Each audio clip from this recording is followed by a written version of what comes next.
The snow won't stop us. The sleet won't stop us. Heck, right now, I don't even know if the Buccaneers could stop us, but that's a tough task with the way Baker and the boys are playing. We appreciate you guys joining us on this Tuesday morning. Hope you are having a fantastic start to your day. If you're listening to us in the evening, the afternoon, at night, we appreciate that as well. Go ahead and hit that subscribe button, hit that like button. I'm going to bring our two other co-hosts in here in 1 second, but this is the Tuesday edition of Crane and Company. All right, guys. I want to start with Kane Womack being named the defensive coordinator at the University of Alabama, coming from the University of South Alabama, where he was the head coach, which obviously is my alma mater, and where I have ties. And the first thing I want to say is congratulations, Alabama. You got a hell of a defensive coordinator. Kane and Kalen DeBoer worked together at Indiana. They were both coordinators. Obviously, Kalen on offense, Kane on defense. Sounds like the name of a band, to be honest with you. And then Kane was having success as the head coach at South Alabama, kind of took a step back this year, even though they returned their top, passer, receiver, and rusher of the football. But an overview of who Kane Womack is, schematically, he's a coach's son. He knows what he needs to do. He knows how to put guys in position. He's coached at the highest level of college football before. But I'm more interested in two things. One, his ability to recruit, which obviously being at Alabama pretty much recruits itself. But when you compare him to a guy like T-Rob, when you compare him to a guy like Freddie Roach, he's not at that level. But in actuality, with the staff that Alabama has and the cachet that Alabama has, he just needs to be a really damn good defensive coordinator and go recruit well and do what he needs to do in the recruiting area, and Alabama's going to be fine. Plus, he can coach guys up as well as anybody. The second thing, and the more flashy thing to me, is that I think we're seeing kind of a new wave if you're a head coach of a group of five school. And we saw Sean Lewis go from Kent State as the head coach, where they were having some success there. He was running that golden flash offense, that hurry up tempo offense. He goes to Colorado as the offensive coordinator, not because he was fired, right? Not because of some off the field issue where there was some mutual resignation. But he goes to Colorado to be the offensive coordinator because he wants to be. We know all the PR that comes with Prime. But it's not like it was all rainbows and hugs and kisses out there in Boulder. He got demoted, which was stupid in my opinion. We talked about that a lot on Crane and Company. But yet still gets the San Diego State head coaching job. So then you look at Kane Womack, a guy, like I said, that's had success at South Alabama, right? Maybe this past year kind of went off the deep end a little bit, had to fire 3 coaches, but he wasn't getting let go at South Alabama, and the future was bright there, deciding to go be a coordinator at Alabama, and we'll see what jump that can make for him. So I think we may be seeing, because I was trying to think before this, a head coach of a group of 5 school, and I'm going to go ahead and bring in David Cohn, former Michigan quarterback. David, we were talking about before we went live. I'm trying to remember another time, or examples of other times, where a Division I head coach, I'm not talking about D2, D1 AA going to Division I. I'm not talking about NAIA going to Division I. I'm talking about a Division I group of 5 head coach leaving his position as head coach without getting fired, right? Like I said, without any mutual resignation, right? Without just looking each other in the eyes and shaking hands and walking away, deciding to make that jump to go be a coordinator and it working out. I can't remember any other examples. Yeah, well, when Sean Lewis did it, you and I were talking about it, and it surprised us a little bit, but we thought it was such a great hire for Deion Sanders at Colorado. Now it's happening at Alabama, and some of these jobs are just worth taking. I mean, just take the money out of it. Some coordinator roles make more than head coaches at other places. I don't know the contract details. I don't know the contract details with this one, but let's just take money out of it and just say, hey, when this guy comes into Alabama to run the defense, doing that for a season or two can set you up in a way that really is unprecedented. I mean, think about it like this. Some guys may be running their own startup and it may be profitable and making money, but you take that C-suite position at a Fortune 500 company, if that's, the path that you want to go down, that can be more beneficial in the long run for you, even if you're not the head man. So I completely understand it. On the recruiting trail, yes, of course he has to recruit.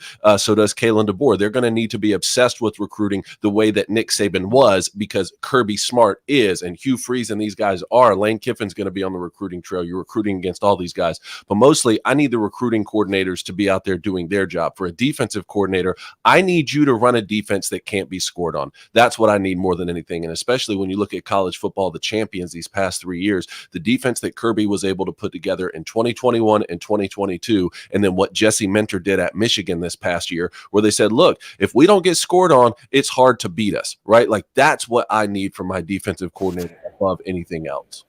Yeah, and we want to know what you think. Obviously, we can't take live calls today, but we have the live chat. I'm going to bring Blaine in here, former Western State, Colorado wide receiver, Blaine Crane. You know, the way I'm starting to look at it now is, you know, maybe you go and you coach you get your bachelor's, right, and then you go become a head coach at South Alabama or Kent State or somewhere like that, and you get your master's. Well, apparently, right, getting your doctorate is being a coordinator at Alabama. That's apparently what the doctorate is to take that next step. We've always joked about the Nick Saban school for coaches who want to get better and learn how to do other stuff good too. Well, it seems like the money's got to be huge, right? It's just got to be for him to leave that position. But to me, it's more of an ego thing, Blaine. You know this as well. Really? Guys have to have egos, right? To make it to that level, you have to have egos. And to be the captain of the ship, like it takes a lot, I think, of you know, leaving your ego at the door to be the head coach at a place like South Alabama and Mobile that's growing, that's competitive for a Sun Belt conference that continues to upgrade Beyonce's style. But to be able to lay that ego at the door and say, you know what, I will relinquish a little bit of power to be able to go and see the beach through the forest at a place like Alabama. I think that takes I think that's a brave move, to be honest with you, because a lot of people don't want to consolidate power. A lot of people gain power and they don't want to give it up. So, I mean, I get it, but if you're offering me what, $2 million, $3 million a year, I mean, I may consolidate. You're offering me money to go coach Alabama's defense? Yes, I'm doing it 24 hours out of the day, 7 days a week. Alabama's defense basically recruits itself. Right? It's the same thing with Georgia. You're always going to have 5-star, 4-star guys, even at the 2 to 3 position, even with the transfer portal. I know Alabama doesn't have the same depth that they used to when they used to win national championships other year. Your third string running back's Eddie Lacy. I get that, but still look at the athletes Alabama puts on the field year in and year out. And right now, if you're the DC and you're Womack, you keep thinking of a couple things. The first thing on my mind is, who do I have to talk to, and how much money is it going to take to keep Caleb Downs at the safety position? Yeah, that's the big one. I need this man to stay here. He's a pillar. He's one of the captains of this defense. And basically right now he's going to be the best safety in the NFL. So if I get offered, even if you're the head coach of South Alabama, which I'm not saying is a bad job, all right, I'm not. But that's like having the same job in Ohio, in the middle of Ohio, right? And then someone in Maui offers you the same job that's on the beach, and that's at Alabama. All right. This is the upper. Ohio has better high school football, though. So this is true, but they don't have a beautiful beach, and I can't drink a mimosa every 45 minutes. I can't argue that. So you've never been to Akron, you don't turn down. You don't turn down. You ever been to Columbus, Blaine? I haven't. I heard it's great. Well, I mean, I get it, Blaine. I mean, I'm not saying it's a stupid decision. I'm looking at this new path that's kind of being created, and it's just interesting for me to see. And I wonder who will be the next chip to fall that decides to do this. So if you're a Group of 5 athletic director, which, by the way, David, I wanted to throw this nugget at you before we move on. Did you see where Ross Bjork is in the running to get the Ohio State AD job? I did see that. Is that a lateral move? A little bit, in my opinion, a little bit, but I right now where Ohio State sits and where A&M sits, I wouldn't blame him for doing it, right? And look, he's gotten a lot of flack for the way that the football program's kind of gone on with Jimbo and not having that ultimate success, but they've done pretty well in other sports. I mean, I don't mean lateral move just in terms of the success. I mean, the Buckeyes clearly in football they were the gold standard in the Big Ten before this Michigan resurgence. And then in other sports, they're great too. I just mean from the resource perspective too, that Texas A&M had. Yeah. I saw it and immediately I thought, that's an interesting move to go from Texas A&M to OSU. It is. I would say that there's a lot of lateralness. I know that's not a word to it. I do think Ohio State's a little bit of a better job because, as crazy as this sounds, I think there's more pressure at A&M than overall through all the sports than there is at Ohio State. But it's going to be interesting to see that. But kind of back to our point, I want to get to the Booster Club here, Blaine, in a second. It's just what I keep coming back to is if you're Kalen DeBoer and you're bringing in Kane Womack, and you're expecting to have a good year next year, I am guessing Kane Womack will not be there if that defense looks really good. So is it worth it for that 1 year? Right? Is it worth it to bring him in and then have to replace your defensive coordinator? And I agree with you. Yes, anything first to make year is too important. It's way too important, especially when people are saying you're not a good fit, and the greatest of all time just retired. Whatever you have to do this first year. That's why I thought it was such a big move to bring in your offensive coordinator, who's been with you at every stop. No, without a doubt. I mean, they're bringing the old band back together, and they've had success. I mentioned, they were in Indiana together. Kane was a Broyles Award winner. Look, it's like I said, I have a lot of connections down there. He's very well thought of. I know the way this past year kind of ended with the three coaches getting fired, and we're going to be down in Mobile here in a couple weeks, which we're excited about for the Senior Bowl. But let's go and get to the Booster Club, Blaine. Got Chris Marler coming in here at 7:15. We want to get some of this NFL stuff because it was a crazy day yesterday. It was. Sure. All right, hit that like, hit that subscribe button. If you donate, I will read it if it's relative to the topic that we're on. We're going to start off with John Addison. John, good morning. What is up? Bama's replacing vacant positions, but does the sheer drop-off from Saban's retirement deter players?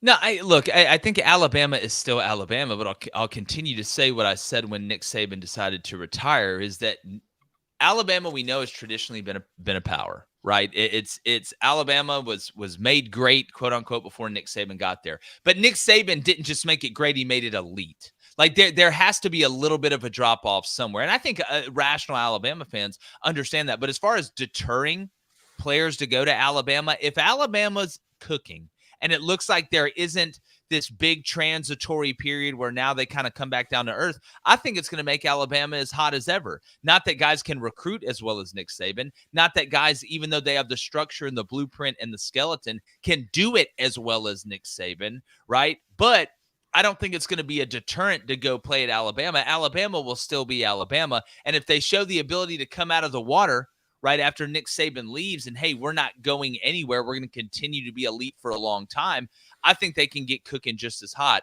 But I do expect a drop-off. The question is, how big is that drop-off? And if that drop-off does occur the way we think it will, even for a little bit, how patient will Alabama fans be? But I don't think players are looking at Alabama right now saying, oh, well, that dream's over. Don't want to go there anymore. It doesn't matter. I mean, we didn't see that with Coach K and Duke.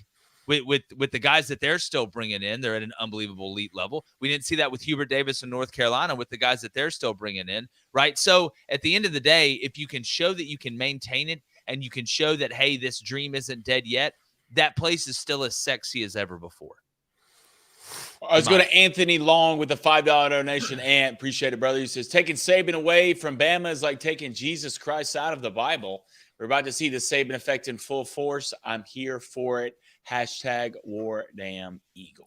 Well, it's be new, again, of course. Yeah, again, the question is not if. The question is how much, right? Obviously, everybody outside of Alabama who has to compete against Alabama hopes it falls off a cliff, Thelma and Louise style, right? Just Kalen and Kane and everybody just drive it off a cliff. But that's probably not going to happen. What I'll continue to say, and I know that Nick Saban is the greatest of all time, but if they can show stability early, which I know they will because Kalen knows what he's doing, if that one loss, if you go to Wisconsin and lose, right, or if you go to Wisconsin and win, then Georgia comes into your house and beats you, what's the reaction going to be? Because the pressure is so high, the expectation is so high, it's going to come down. It's like a good doctor. It all comes down to patience, right? Doctors and therapists. That's how I judge you. How much patience is there? I don't know how much there will be. There will be a drop-off. But I will caution fans outside of Alabama, don't just go out running the streets now. This isn't a Shakira song. Like you go just Baya Nakaye. Like that's not what I'm just telling you right now. Because Kalen DeBoer, this man is a problem. This man is a legit problem. All right, let's go to Chris Walton. Chris, what is going on, brother? He says, what happens if Caleb Downs does leave? Is that the nail in the coffin until DeBoer can get his own recruiting class in? No, there won't be any nails in the coffin with one player leaving. I'm more interested in offensive players leaving, to be honest, because the style is so different. It's like when Rich Rodriguez came into Michigan when I was there was a mass exodus of offensive players. I think you understand that a little bit more than the defensive side, right, Jake? No, without a doubt. I mean, especially if you look at the quarterback situation, I'm still waiting to see what Will Rogers is going to do. And remember, there are dominoes that are still falling. Just like Kane Womack out of nowhere, becomes the DC yesterday. What happens if a job opens and somebody calls Ryan Grubb as the offensive coordinator, right? So you need to let all the chips fall, and you have to see the personnel. Speaking of Caleb Downs, it's a great example. Caleb Downs is, I think is a top 3 DB in the country. We're talking about corners and safeties together, right? I'd throw probably Denzel Burke in there from Ohio State as well. We'll see what he's going to do. But the thing about Caleb Downs is it's not just if he goes, it's where he goes. Because I think if this man hops in the portal, there's one place he's going, and it's in Athens. And if that happens, it's not like you're just, oh, hey, man, he, no offense, but he went to Mississippi State. Like, damn, that's going to be tough. But wasn't there some smoke for Ohio State with Caleb Downs? I'm sure that there'll probably be smoke for all the top places, but deep down, we know where he's going. That man's staying in the South. He ain't going in the Midwest. He ain't going the West Coast. He isn't going the Northeast. This man was raised in the waters, right? Like he's going to stay East Coast or Southeast. So to me, I think it's Georgia. I think it's an easy answer, right? The way it's going, though, his ass will probably end up at Ole Miss. That's probably what it ended up at. Yeah, I wouldn't be surprised. All right, let's go to Steve Parker. Steve, what is going on, brother? Little switch up here. How long does it take before the Buckeyes move on from Ryan Day once a new AD is in place?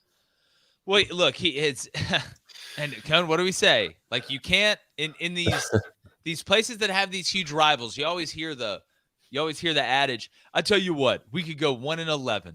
We go 1-11, but if that one is against Michigan or in the Iron Bowl, if that one's against Auburn, it's a successful season. It's real. Well, you can't say that.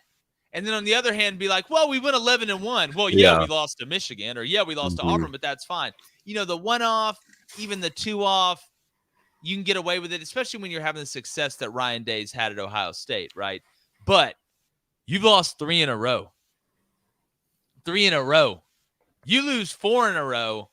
I don't care if you win every other game by 50. Yeah. Your ass is continually on that hot seat. So it's very simple. Either you beat Michigan and you stay at Ohio State, or you go take an NFL job or whatever, or if you don't beat Michigan, you're going to have to find somewhere else to go eventually, because they're just not going to sit around and take this for 6, 7, 8 years, regardless of how bad you beat Illinois, regardless of how good you look in the college football playoff outside of winning it. That's part of the deal, though. When you sign up to coach at Ohio State, or you sign up to coach at Michigan or Alabama or Auburn, you know that going in. You know where the chips are.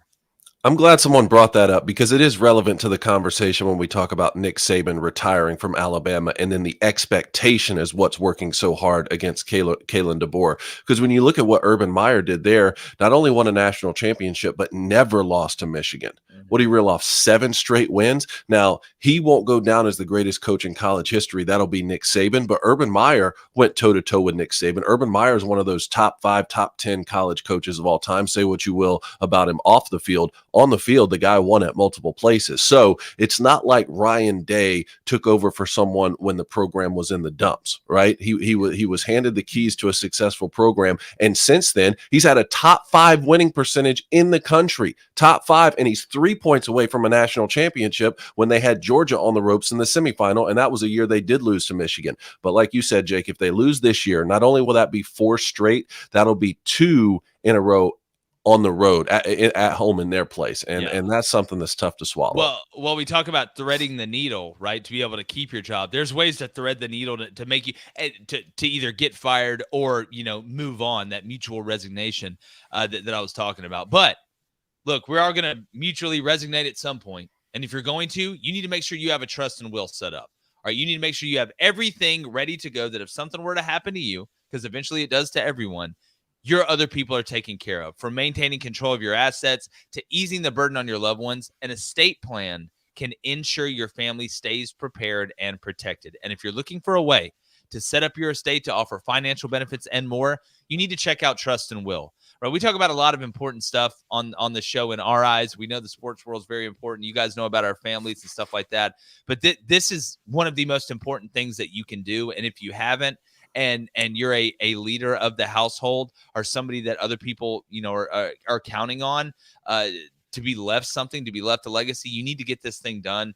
We know traditional estate planning can cost thousands of bucks, and there's a lot of one-size-fits-all solutions that may not capture all the important details of the life that you've built. Well, with Trust and Will, you can protect your legacy from the comfort of your home, starting at just $159. And they've simplified the process of creating and managing your will or trust online. From finding out what's right for your family to finalizing documents with a notary, they make it unbelievably easy, and it's unbelievably affordable. And writing your will, like I said, it can be really expensive, tedious, but Trust and Will, they make it easy and affordable. So when you get a chance, all right, secure your assets and protect your loved ones with Trust and Will. You get 10% off plus free shipping of your estate plan documents by visiting trustandwill.com/crane. That's really easy. It's Trust and Will, not ampersand. Spell it out. trustandwill.com/crane, CRAIN. That's 10% off and free shipping at trustandwill.com/crane. I'm telling you guys, it's something you really need to do. All right, David, let's move on to the NFL. I want to get back to the Booster Club. Like I said, we got Chris Marler coming on here, but some interesting games yesterday, that's for sure. I just want to hear Blaine's unfiltered thoughts on Baker Mayfield right now, because the kid absolutely balled and defeated the defending NFC champs. You know, Baker, a lot of things were said, all right, when you were at the Cleveland Browns, right? He's okay. He's okay. He can do this. He can do that. He'll never make it in the NFL. Baker wasn't the problem. The Browns were the problem. That's who the problem is. The Browns have been historically bad to quarterbacks, and usually quarterbacks go to die at the Browns. Unless you're Joe Flacco, you're 50 years old and you don't care. But you go to an organization like Tampa. You know, one of the reasons I love Baker, it's like, one, he dips ends, all right? If you dip ends and you play in the league, I believe. Two, he looks like us, other than Cone. Other than Cone. That's not the same. What did I do? For the average white person, not even white, but just mediocre kind of athletic male, he's out there doing it to them. Dad bod. Like us. Dad bod. He looks like he's going to go dress his niece, go watch a recital, and he's throwing for 300 plus against the Eagles. All right, Baker, I was there when you were at Oklahoma grabbing your nuts against Kansas. I love it. Keep it going. A lot of hate was flying around. Not from here, Baker. All right, these cookies are still fresh in this oven. You can come get one when you want to. Yeah, well, it's funny because a lot of people are the same, bakers that were baking those cookies were talking about how, Joe Flacco was cooking up something good in the oven. Yeah, we saw how that worked out. Hey, no Joe Flacco slander today. All right? The Joe Flacco slander. Here's what I'll say. Baker Mayfield, I thought he was unbelievably efficient yesterday from the jump. But once again, it was this Buccaneers defense that I think, and I know the Bucs came down and kicked a field goal on that opening drive, but it's the Buccaneers defense that just sucked the life out of the Eagles. And look, we can talk about Nick Sirianni, and I don't think he should be fired after this year. But what happened to the Eagles mentally was only reinforced within the first quarter yesterday when the Buccaneers won it 10-0. I know the Eagles were able to put up 9 points in the second, but then they get shut out in the second half. I'm going to come back and say this again about the Buccaneers. There's a reason you do not want to see these guys in the playoffs. Why? Because they're grimy. They're just gritty. Yesterday was one of the sexiest performances through the air that they've had. Baker goes 22 of 36, right? For 337, 3 tugs, no interceptions, really clean. I mean, Rachaad White was good on the ground, but you have no rushing touchdowns. David Moore scores. Trey Palmer scores. I mean, guys that a lot of people haven't heard about. But to me, it is the defense for the Bucs that sets the physical tone, and the offense takes that and runs with it. Typically, literally. Yesterday was a little bit of an anomaly. I know the Eagles were stacking the box with certain personnels in there, with certain packages in there, and I get that. But this Bucs team that now has to go on the road against the Lions, they're dirty, they're nasty. They don't want it. It doesn't have to be pretty, right? They don't want it to be a Victoria's Secret show, right? They don't care if Lizzo shows up, wearing a bandana and that's it. That's fine. They're going to go play. And that wins to me. That physicality translates to me. And I tell you what, guys, Rachaad White is slowly becoming one of my favorite guys to see with the ball in his hand. He's awesome, man. The physicality and balance this guy runs with. There was a play last night that another tone-setting play. It was 3rd down, I think 3. And it may have been on the first drive. They run the back exits. Rachaad exits really quickly. They throw into a hot, right? The safety comes down. He's able to make one guy miss, hit another guy a yard before the first down, and run through him to extend the drive. Now, I know they ended up only getting a field goal, but to me, that was such an encompassing play with what the Buccaneers are able to do physically and when it matters most. Look, I know the Lions are going to be a favorite in this game, but I tell you what, man, I don't think the Buccaneers, this is not a team to mess around with because they don't care if it's pretty. It's not a coincidence to me that Baker Mayfield's on-field performance has increased when his off-field drama has gone down, right? Like he's grown as a person, and that to me it has shown that he's grown as a player. And it all changed when he played for Sean McVay in the Rams. Because when Sean McVay got him and Matt Stafford went down, Sean McVay said, I just want you to be Baker Mayfield. Just be yourself. I think he felt comfortable in that system. And Todd Bowles brings him over, tells him the same things. I had my reservations. Blaine, you were high on him before the season, but the kid's absolutely balling. And look, that division, it still probably should have been the Saints that won that division. They find their way in, and to beat an Eagles team like this is really incredible. I mean, this team still started with 10 wins out of 11 games. How the brakes have fallen off down the stretch here with some of the leadership on that team. I mean, guys, we know Brandon Graham, 14-year NFL veteran, longest tenured player on that team, but something changed when Matt Patricia was made the defensive play caller on that side. And look, I get it, you lost both coordinators, but like we just talked about with Alabama, if you do what you're supposed to do, you're going to lose both coordinators every year. You're going to have to replace these guys. So I don't think the Eagles are going to fire Nick Sirianni, but they're going to micromanage who the next coordinators are when you come in there. And the last thing is when you talk about Baker going 22 of 36, that's with at least 5 drops that I can remember. Yeah. Mike Evans had some big drops. I mean, the kid probably should have been 29 of 36. Without a doubt. Well, I mean, you look at the Eagles again. You know, I'm with you. I don't think they should fire Sirianni. But it just absolutely fell off the cliff. I didn't, A.J. Brown, I know he's unbelievably important, but good God, I didn't know he was the whole team. Jalen Hurts is got to get healthy. We can go through all that, but defensively, they've got to get back to being who Philly is. And I still think Philly is it's funny. The Eagles to me are kind of like LSU in college football. Like as much offensive success as they've had, I still think of them as a defensive physical team. That's who I think of the Eagles as. But speaking about defense and physical, wasn't a lot of defense yesterday from the Steelers against the Bills, including a run by Josh Allen that I think the Steelers just quit on. I think they just quit on. Some people said, oh, he did the fake slide. I don't think he did. Look, I know Josh Allen is basically a Frigidaire that's running with the football. And when you're playing in that type of weather, that's probably the worst thing possible is you're trying to tackle that ogre. But, I mean, I was just shocked yesterday by the Steelers' almost lack of interest that looked to me on defense until the second half when they're like, oh, man, we may actually have a chance to win this game. We ought to try again now. But the Bills, I tell you, maybe the way for the Bills to crack this code of the Super Bowl, and I know they still got to get through Mahomes, and we're going to talk about that. Maybe that was a bad start. Maybe that's what it took. Maybe it didn't take here we go. Josh Allen and them are really good again. They're going to win the AFC East. A lot of these expectations, they fall off a cliff. That's not how it went this year. At the beginning, it was, oh, no, the Bills' window's closing, and they're not as good as they have been this year, regardless of what they've done on defense. They've had injuries on defense. Oh, McDermott can't do it. Well, here come the Bills a little bit. They're winning. Oh, the Bills may win the AFC East. They have a chip on their shoulder this year, and you can tell by the way these guys are running around, by the way James Cook is running the ball, by both their tight ends, Dawson Knox coming out, and then Dalton Kincaid making plays against two high, against two man. We can talk about the Steelers. We talk about their lack of offense. You weren't winning anything with Mason Rudolph. The only Rudolph I trust is the one with the red nose that's in the front of Santa's sleigh. Outside of that, I don't trust you. But I tell you what, guys, the Bills right now going up against this Chiefs team, this may be the year, fellas. This may be the year. They're focused and having fun. Blaine, how do you feel about it? I mean, Patrick Mahomes is undefeated against Josh Allen in the playoffs, 2-0. Josh Allen has a winning record in the regular season. Right now, the line sits at plus 2.5 Chiefs going on the road, and the over-under is 46.5. I just feel like, Patrick Mahomes, you got to take the points, right? Well, the first thing is this. I said this on yesterday's show, too. Did you hear that sigh? Josh, I did hear that sigh. That should tell you all you need to know about this matchup.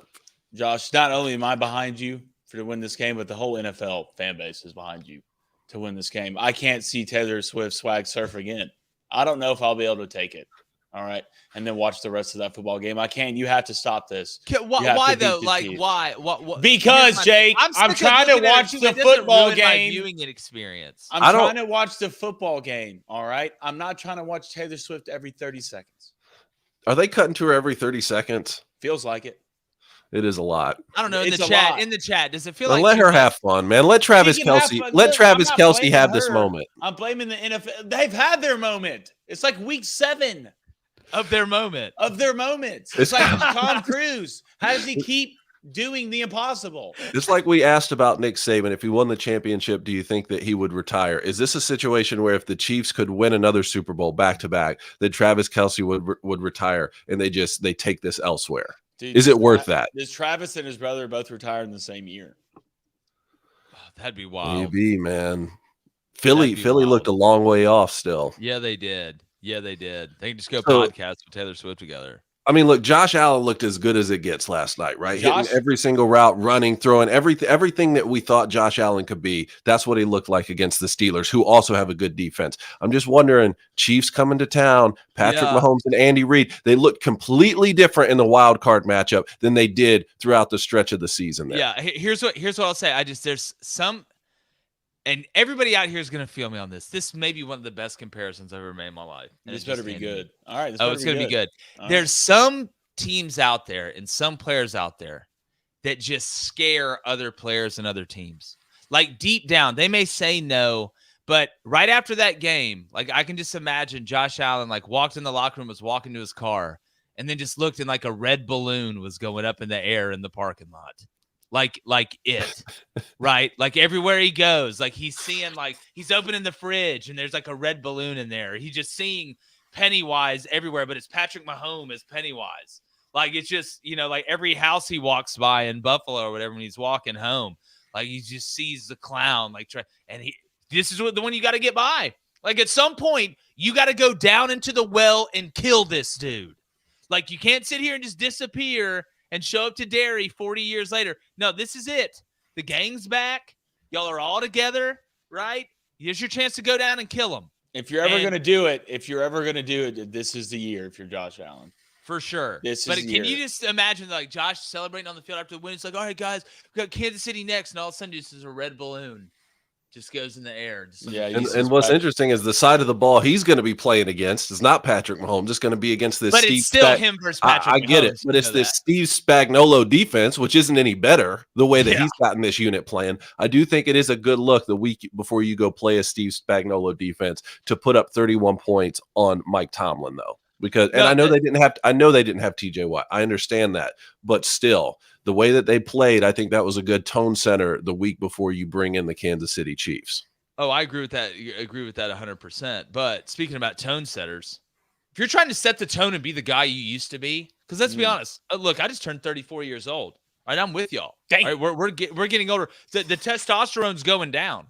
Right, the effort isn't. I don't want the effort to go down, but we all know the older you get, you lose a little bit of that juice, right? And you're not the same guy you were 10 years ago. Like I said, I know I'm not. But I've re-energized, I've revitalized, and really, to be honest with you, I'm at the top of my game right now. Thanks to Nugenix Total T Testosterone Booster. With Testofen, it'll help you turn back the clock. It's a Benjamin Button situation, all right, and re-energize your life. You can prove it to yourself risk-free.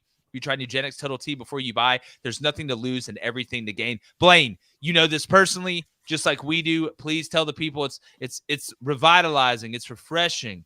The ambiance. It's amazing. Look, you just wake up and get out of the bed like you're possessed. All right. And it's a big thing with me. It was like, my testosterone was low. And I started taking this just from an energy standpoint throughout the day. You sleep better. The great feeling is the things become lighter in your life when you get on testosterone. Like the weight room? Yeah. Like the weight, like everything becomes lighter. Everything becomes easier. You want this, your libido's up. I'm telling you the total. Man, I didn't have libido on the bingo card this morning. New energy, muscle, drive, and even more passion. Get your complimentary sample when you text 231-231 and enter keyword Crane, CRAIN. 231-231 and enter keyword Crane. It's a fantastic product. I'm telling you guys, it will bring you back to where you were before you started to drop off. And right now, you can get a complimentary bottle of Nugenix Total T when you text 231-231, enter keyword Crane. And you'll get a box of Nugenix Thermo X because that fat is out of here, Out of here, mister. It's out of here. Tony Perkins situation. All right, it's got key ingredients to help you lose fat fast and get lean even faster. How do you think we did it? Went from obese to check out these. Text 231-231 and enter keyword. That was not written down. Text 231-231 and enter keyword Crane, CRAIN. All right, but I'm gonna get to booster. Here's what it did for me. That's what it did for me. Looks great, hold on one second. So yeah, Blaine, you said libido. Yeah. Don't be hating on my Webster out here. I'm not hating. I'm not. Get deep in your bag, son. On my Webster. That's legal European Tinder. Be real, son. All right, let's get to the booster. How to kill my father, man. All right, kill my father. Let's go to Christina Hopkins with the $5 donations. Christina, thank you. So, do you think the Lions defense will shut down Baker and the Bucs offense? Baker has been tricky. Go blue, Mr. Cone. Blue. Yeah, starts with the run game. You stop the run. I mean, Rachaad White, not like it was just they were just running through wide open spaces like a Dixie Chick song yesterday, but they were able when they needed to have it. They were able to run the ball successfully with Rachaad White. If you're the Lions, you stop the run. And listen, as much as we've talked up Baker, I still make Baker beat me. Like you're going to have to beat me. But I'm more worried about the Lions moving the ball against the Buccaneers defense if the Bucs DBs play that way.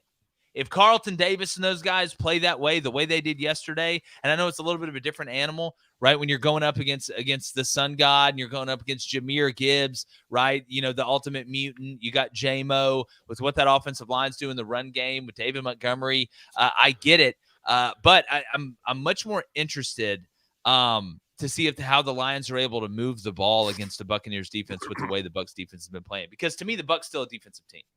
Yeah, and look, the Bucs clearly recognized a weakness in Philadelphia right from the jump and exploited it. The secondary, they were throwing play action. I mean, Baker was slinging the ball downfield. Well, what's the weakness on Detroit's defense? It's the same thing. So you can carry a lot of that same game plan in. But what was so impressive with the Lions against the Rams, like we talked about, they decided to umbrella and give up those big plays between the 20s, but then they hunkered down in the red zone. I wonder if that's going to be a similar situation. Maybe the Lions can force the Bucs to kick field goals instead of having those touchdowns like they had last night. It's going to come down the red zone. Red zone is the dead zone. So when you find out. All right, one more. Let's get Marlon here. Then we'll get back fellas, a little bit of breaking news here. Eagles center Jason Kelce informs teammates that he is retiring. He just played his last. Wow, we just talked about that. Wow. That means he's been thinking about it for a long time. Yeah.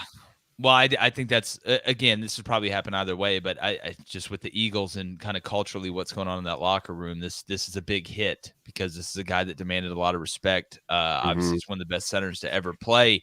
It makes it interesting to see what Travis may do. I know obviously Travis is the younger brother, but he's talked about how his body's beat up and things like that. But no, one of the best. The hits just keep coming for Philly. And I'm not talking about he ran it back because they got so close, right? That's why he ran it back. And this right here, this wasn't close at all.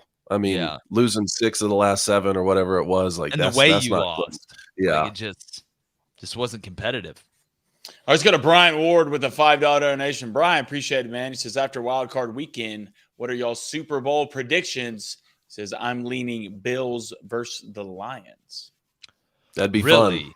That'd be fun. That would be fun. Kind of looking ahead. We all know it's always about matchups. It's always going to be about matchups. I do want to get to next week really quick just to let people kind of know, what's what here in the divisional round. You've got Texans at Ravens.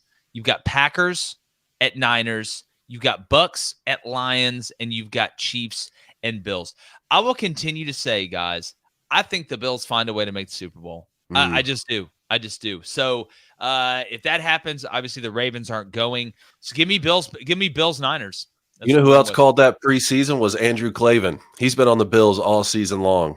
And the way they're playing, I can't argue he's 400 that. Years old. He's seen it before. I know. A couple of weeks ago, I said Baltimore, San Francisco. We'd get that rematch of that Christmas night game. But I don't know. I'm starting to feel Kansas City, San Francisco Super Bowl. Mahomes versus Purdy. Wow. I don't know if the world's ready for that one. I was going to Ruka 617. What is up? He's also hashtag Brian from Boston. He says Bill Belichick to Dallas. Mark my words, Bulls. Well, look, Bill Belichick interviewed with the Falcons yesterday. So that's really important for a couple reasons. Not just that he may be the head coach of the Falcons, but that he's actually interviewing for these jobs, meaning he wants to stay in it. So if he wants to stay in it, that means these openings, you've got as bad as it's been since Tom Brady has left in New England. All right, as much drama and bad personnel decisions and this, that, and the other, it's still Bill Belichick, man. Like it's still Bill. It's still Wild Bill. And if you were to go to a place like that, I just don't see how Jerry Jones and Bill Belichick works, right? Mm-hmm. Glenn, I think you were saying this yesterday.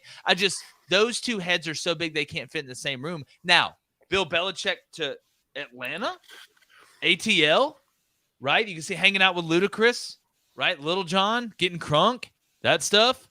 I don't know. It just the Atlanta fit actually makes more sense to me than the Dallas fit because it just seems like if there was ever a burning meteor that would explode the Cowboys planet as big as it is, right? The Death Star laser, it's combining Jerry Jones and Bill Belichick. It's like a nuclear weapon for an organization. Either you're going to dominate and scare everybody to death and run the world, or you're going to blow everything up and just everybody's gone.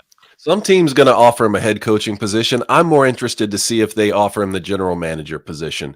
At his age, to let him assemble the roster the way he wants moving forward, that's going to be very telling. Does someone like the Atlanta Falcons just hand over the keys and say, hey, you be in charge of player personnel and be the head coach? Look, South Alabama's down there in Mobile, man. I could take you to get some amazing tuna dip. I could take you. I know the place to take you to get some amazing tuna dip. We're going to be down there in a couple weeks, and I cannot wait. But what else I can't wait for? So now we get Chris Marler from Saturday Down South, Saturday Football Uncensored. Marler, what's up, man? Let's bring him in here.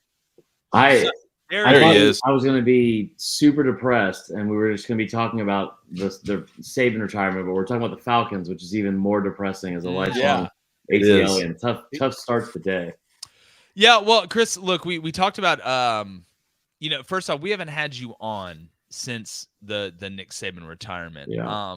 Obviously it's we're all a fan of somebody. It's a huge deal to everybody, not just Alabama fans. But real quickly, just what do you think about the Kalen DeBoer hire, and what do you think about the staff that he's put around him? So the DeBoer hire, I think, is good. I think when you look at the situation that everyone is speculating about, because social media, but nobody knows how many people were offered that job. If you want to speculate and say that Lanning was offered the job first, which is, to be very clear, who I would have gone after first. If you go after Lanning first and you don't get him, but you get the guy that's beat him 3 times in 3 games in 2 years, it's a pretty good hire. So I like that part of it. I like the X's and O's part of it. And here's the other thing, too. I'll just be like a sunshine pumper and be as positive as possible here. If it's only a stepping stone job, even for DeBoer, or if it's just a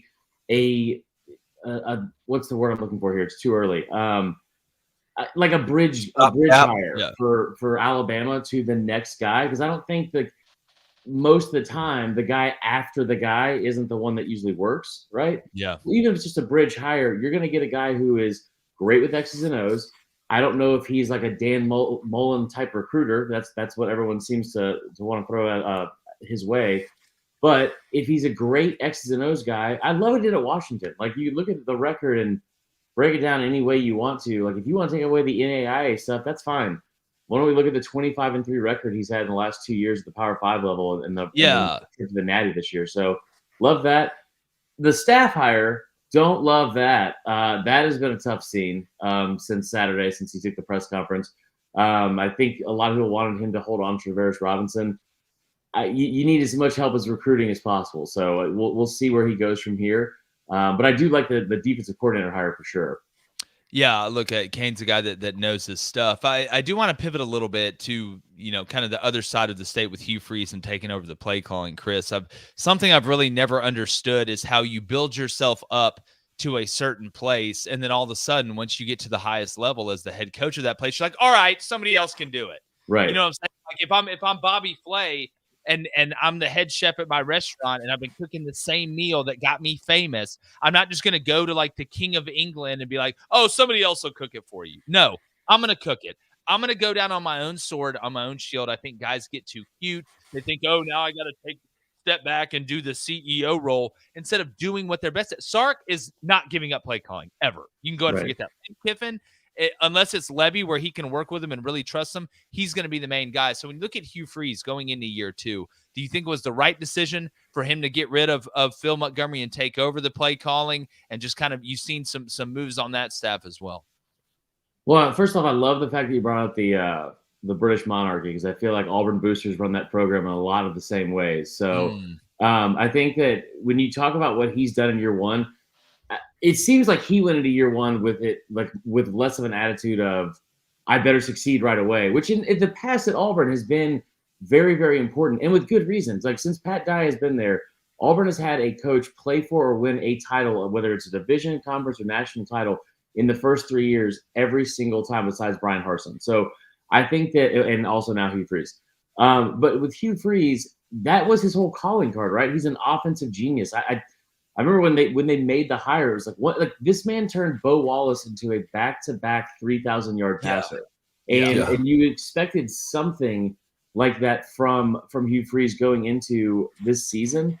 The thing that I think I was most disappointed in wasn't even the passing game, because it was so bad. I mean, they went in, I think, at some point into the month of October where they had 5 straight games dating back to last year against Power 5 competition without 100 yards passing. And then triple option team. Right. If we're gonna be honest. Right. And it was very, very odd to watch. And like, I understand the talent's not there yet, but you still have talent at Auburn. So it was very odd to see how bad that was. Yeah. But yeah, like you said, the weirdest part for me so far about Hugh Freeze has been the part where he said he didn't plan for the bowl game or any of the prep because he was recruiting. And it was like, man, you are just saying all the things out loud that I feel like I would not be saying. I think it'll get better. Not in a rude way to Auburn fans. I'm actually wearing an Auburn hat right now. I didn't want to show it because I thought we were doing the Saban stuff. Yeah. But I think that it can't get worse than what the offensive coordinator was this year.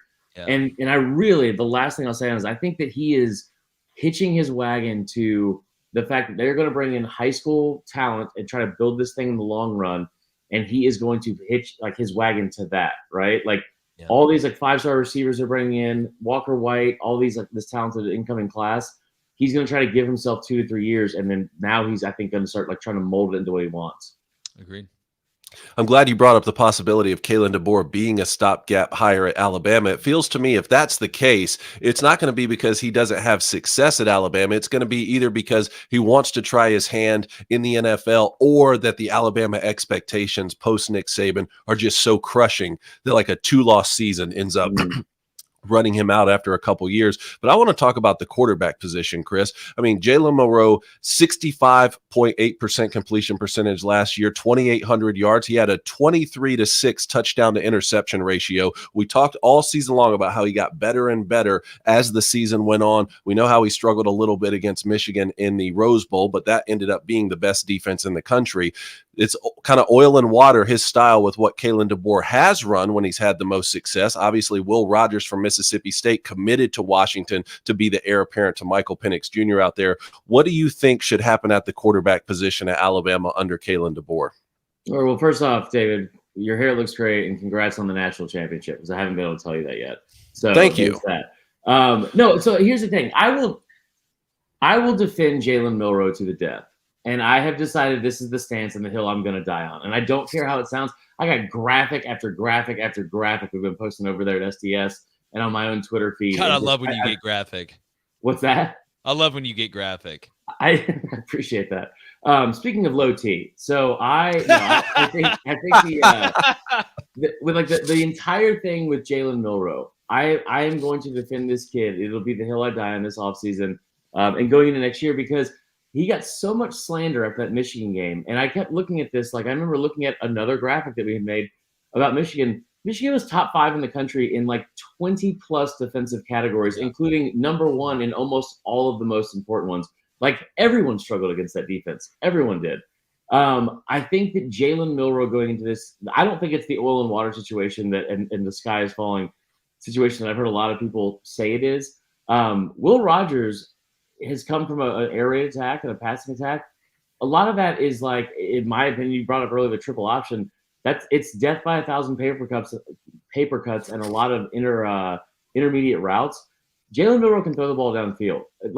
Jalen Milroe had a passer rating that was 15 points higher than Michael Penix Jr. this year. I think he is going to have to learn how to not be a first read quarterback in this system, which has been a lot of like the critique he's got. But I think that Jalen Milroe is a lot better of a quarterback than people want to give him credit for, and I think he's going to be fine. Yeah. Chris, I do want to bring up this point. I've talked my biggest thing, and the reason why I tweeted out the oil and water thing with Jalen Milroe is if Ryan Grubb doesn't manipulate the offense to Jalen Milroe's strengths, right? Yeah. Not that Jalen Milroe shouldn't ever throw the ball. Jalen Milroe can be a really good thrower of the ball, but I'm not gonna go get a tank and then just drive it to Kroger. Like if I'm gonna get like an off-road vehicle, I'm gonna do like one of these car commercials and take it on top of a volcano or go out in the woods. Right. You know what I'm saying? I don't want to just if it has that capability with 4-wheel drive and all that stuff, right? If I get the Batmobile, I'm not just taking it to the library, right? Like I want to jump off the parking deck onto the bottom and go take out the Joker. Like why would you not use that to your strength? Because I think Jalen Milroe can be an incredibly talented college quarterback. We've already seen that. And his ability to create outside of the pocket. So I think a lot of it is if Ryan Grubb, which he's a smart cat, so is Kalen. I'm sure they'll be malleable to what Jalen does. But I'm very interested to see kind of how it works out because the tools are there. That's why Isaiah Bond getting in the transfer portal. Like, man, I just think you wanted to transfer. Like I don't think that it's almost like it was already in the works, huh? Yeah. Like if I'm a receiver, like I'm like, yes, when Kalen DeBoer is hired, but not. Gets going to play for Sark. That didn't suck either. One more quick way to think about the oil and water with Jalen Milroe is with Michael Penix Jr., not just at Indiana, but at Washington too. He was asked to drop back and throw the ball 35 to 40 times in this offense and to make 25 NFL throws per game. Right. Jalen Milroe wasn't asked to do that. His skill set was completely different at Alabama, even though some of the throws he made were NFL throws. Maybe it'd be 3 to 5 to 8 per game, and it really popped when you saw it. I think it behooves Jalen Milroe that Michael Penix Jr. also looked a little bit inept at times against that same Michigan defense 1 week later. I'll say this too. Just let me throw this idea out there. If Kalen DeBoer is going into a situation where he has to succeed early, because whether the pressure from Bama fans and the media or that whole job situation in general, or it is a stepping stone for him to go to the NFL, I don't know if he's putting himself in a situation where he's going to beat his head against the wall a lot like Bill O'Brien did when he the one game that Bill O'Brien had with Jalen Milroe as the quarterback. He didn't use any of his skill set outside of throwing the football. And Jalen Milroe is a very good thrower of the football. But like that whole beat your head against the wall, I'm going to do it my way. I don't think Kalen DeBoer is going to do that. I think they are going to use his skill set because the bottom line is Kalen DeBoer is a winner as well. He wants to win games. And if that's going to help you win games, that's what you do. Man, I just can't stop thinking about taking a tank to Kroger. Yeah, or the wouldn't that be dope? You said I'll do something cool like taking a tank to Volcano. You know what's cooler than that? Pulling up in a tank at Kroger. You ever play GTA? Like 100%. Chris, I want to know this: if you're Kalen, new head coach. You're walking on thin ice here. You're trying to do everything right. You signed Will Rogers to come to Washington. Will Rogers back in the transfer portal. Is it the right thing to do if Will Rogers wants to come to Alabama to let him come? Are you worried about scaring Jalen Milroe off? I'm not worried about scaling Jalen Milroe off at all. I'm worried about the people behind him, like in the quality depth. I don't. It's a really good question, and I don't know. But I hate to say it, but it's like not my circus, not my monkeys type thing. Like this is not. Washington has nothing to do with Alabama. I don't know what he should do. That's a really, really good question. But I don't like that whole quarterback room is already kind of packed, right? Like they haven't had a lot of people like leave in that situation. I think Lonergan's going to stay. I think he's still there. Is this somebody? Holstein's the one that left, right? Holstein left. Yeah, and Holstein. Buckner went and played lacrosse at Notre Dame. But we're all upset about in Tuscaloosa to lose a guy like Tyler Buckner, just a glue guy that really meant the world to that team last year and didn't damage it at all. No, I think it's a really good question, Blaine. It's the first time you've done that to me on this show, so you're welcome. That. Yeah, look, I played the long game. That's right. Play the long game, Chris. All right, let's go to David S. He wants to know, #ask Chris, what kind of role do you see Saban having with this program? DeBoer said that Saban is going to have 100% of access to everything all the time, including his house anytime past midnight. I mean, I don't love that, to be honest. I don't love the idea that he's going to have 100% access to it. For a second, I was wondering if they were going to be able to coax him into coming back and being the defensive coordinator, because that was like, Yeah, that'd that'd be my luck. Right. Hey, we got Bill Belichick and Nick Saban as co-DCs. There's at least one Bama fan out there that was like very convinced that was what they were going to do too. Yeah, it's Willie. Yeah, Willie. Yeah, we played a clip him on the show the other day. That's the it's a good question though. I think that he's going to have some help. I think that the thing that you need to help him if you're Saban, because I always said he wasn't going to leave unless he put the program in a situation where they were going to be able to succeed. The timing of this is not great. Like the timing of this is, especially with the portal window being open for like another 30 days or whatever it is, or however long it is, where you're not allowed to go get anybody, but people are allowed to come poach all of your players with a turnover. That part is not great. The recruiting part of it, being like DeBoer being like a Midwest guy and leaving like from Seattle, I think he needs to be helpful and like figuring out a way to implement like, hey, this is how you recruit here. This is where you need to go. Here's some helpful people that you should interview and like maybe bring in. But that's where he needs to help the most, especially on the defense. And I would hope that Saban would be, Miss Terry's birthday was yesterday, so they had the cake and all that kind of stuff, and they called it a day. I think it's, I hate to say it since he's retired, but like back to work for like another couple of weeks. Like the program needs a little bit of help here. Yeah, I'm so interested to see like how that transition of being the head guy, being Nick Saban, having total control, to not being the head guy but still having control if you want it. That's such an interesting working relationship, because I think there's two ways it goes. I think it goes either really good or really bad. Like right. I don't know if there's a lot of in between when you kind of have that taken over the guard. Especially when it's the greatest college football coach of all time. But Blaine, let's get one more in the Booster Club, and we'll let Chris. Chris, is it snowing by you? No, we're like the only place in the world that's not getting snow right now. Dude, it looks like it looks like the North Pole up here. It looks like I'm watching Elf. I'm just waiting to see Mr. Norwal and that snowman with the mustache. Bye, buddy. Hope you find your dad. Hope you find your dad. Yeah, hope you find your dad. I was gonna text and said hashtag ask Chris. Chris, does Saban being out to create the a power old guys today? I love it. Does Saban being out create a power vacuum, or can DeBoer close that gap and not let Ole Miss /Texas /Oklahoma fill it? I don't think it creates a power vacuum. Here's the other thing too. Like, Bama didn't go after Lane Kiffin.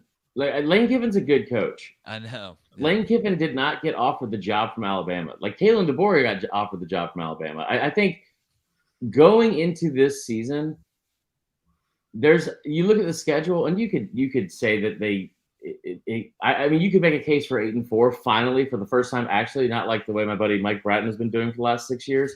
But like actually maybe going 8-4. I don't think it creates a power vacuum though, because again, this guy has he went into Washington, they went 11-2 their first season. Second year they go 14-1. I think the quick turnaround and what he's been able to do on his resume is super helpful. You get Auburn at home. That schedule is manageable. So I don't think it creates a power vacuum of having guys like I love Lane Kiffin to death, but have we seen him have back-to-back years where he stacks success like that at any stop? Yeah, not really. So I think more than anything, the teams at the top, like I don't know if Mizzou and Ole Miss have as much staying power. I hope Mizzou does, and it's been a lot of fun to watch both those teams. I don't know if those teams have as much staying power. The thing you have to watch out for if you're Kalen DeBoer is not the guys that you're already worried about right now with like Texas and Georgia and Ole Miss or whatever. But teams like Auburn and teams that are on the rise, that's the stuff you need to keep an eye out for. Going on a trip to Norman, making sure you still walk away there with a dub, like that's the kind of stuff I think that he needs to be careful for. You got to go up to Madison too. Yeah. That one up there with Luke. I mean, we'll see with Ole Miss this second year if Lane can stack it. I'll tell you, Texas Ed, where the power vacuum's been created, it's in the Big 12. That's the one I can't wait to see who kind of fills that power vacuum there with Texas and Oklahoma leaving. But it's always a power vacuum when Chris Marlowe leaves because he brings so much energy even this early in the morning. Chris, man, we appreciate you hopping on with us, buddy. It's going to be very interesting. Well, look, we got college basketball too, right? The SEC, man, it's the best I've ever seen it. College basketball, there's more parity than I've ever seen, and that includes last year when we had 3 directional schools and the Colorado School of Mines make the Final Four. Yeah. But tell everybody where they can find you guys' fantastic work and catch the pod. Yeah, so Saturday, Football Uncensored, the podcast. We have a live show every Sunday night. A lot of fun. It's been a lot of fun the last couple of weeks. People have come in. Anytime Bama loses, it's the highest rated show we have of the year every single time. So it's been a lot of without fun. a doubt. Yeah, it's like Superman getting beat up. Right. Saturday Football Uncensored. That's the podcast. Like I said, it's new episodes every Wednesday and then Sunday, and then Vern Funquist on Twitter. And then if you want to find me out in the streets, I'll be driving a tank up to Piggly Wiggly later today. Nice. Wiggly. God, when I are you love singing the Chicago. Victors, Chris? When are you going to come on here in your Michigan gear? I forgot that we still need to do that. Listen, next time you have me on here, you need to remind me the day before. I will go on Amazon right now and spend the remaining $30 I have on a gift card. Hey, we'll just get Voltar to troll you every day on that guy. It has been between Georgia and Tennessee, as it always is. My mentions have been a lot of fun the last couple of weeks. Yeah, Chris, we appreciate you, buddy. It's always fun. All right, get that tee up. Hey, we will. Total. It's total tea. It's total tea. I'm totally teeing right now. No, Chris Marler, great stuff. Make sure you follow him on all socials as well. I do want to get back to the Booster Club, Blaine, but I do want to give kind of a college basketball update. By the way, make sure you hit that subscribe button, hit that like button. I know there's a lot of people in there. And yes, typically we do have live calls, but we can't because we're remote because we got snowed in, right? I'm looking out here. Why is Al Gore walking around my neighborhood? That's interesting. But David, college hoops, man. I'm looking at this. Y'all know me, all right? Y'all know I'm a huge college basketball fan. Absolutely love it. I'm looking, and y'all know we cover everything, but I got to give some flowers to the SEC right now. I've got to. It's the deepest I've ever seen it, right? Outside of Vanderbilt, and I don't want to jinx anybody. There is not a night off, and this is the best example I can give, David, and then I want your thoughts because I want to tell everybody the new AP Top 25. Kentucky, blue blood Kentucky. Right? There's two things Kentucky does really well. Basketball and fried chicken. Those are the two things. They're ranked in the top 5, going to an unranked 0-2 SEC team, and they're an underdog, man. Like that to me, that sings the whole song. It sings the whole song. Going to A&M as an underdog, and then you lose. But AP Top 25, I'll give you the top 15. UConn's 1, Purdue 2, Kansas 3, North Carolina 4, Houston 5, Tennessee 6, Duke 7, Kentucky 8, Baylor 9, Memphis 10, Wisconsin 11, Arizona 12, Auburn 13, Illinois 14, which they just lost at home, then Oklahoma at 15. David, kind of what have you seen college hoops this year outside of Zach Edey just being the biggest person I've ever seen? Well, Zach Edey is still doing a fantastic job representing 7-footer Island. You know, I'm still a little bit sore about the Hunter Dickinson transfer, but here he has Kansas ranked number 3 in the country. Like you said with the SEC, I mean, like anytime Tennessee plays, I take the under. That defense was incredible. I still think back to that game they played against Duke. I think it was a season ago. It reminded me of a football game. And then something else that I wanted to talk about was UConn, first number 1 ranking now in the AP since the 2009 season, even though they won the championship a year ago. That and I didn't think you'd be too mad to know that Gonzaga fell out for the first time in a long time. You hate to hear that. You know what? You know what's funny to me? And look, I gave Gonzaga a hard time. Mark Few has done an incredible job. I just can't take these cats serious. Like, and they make runs in the NCAA tournament to a certain point, and then the team was Suggs where they lost to Baylor. That's the best chance they were ever going to have. That's the best chance they were ever going to have. They had Timmy, right? They had Suggs. They had Nimhart. They had guys that could do it. They weren't able to win it.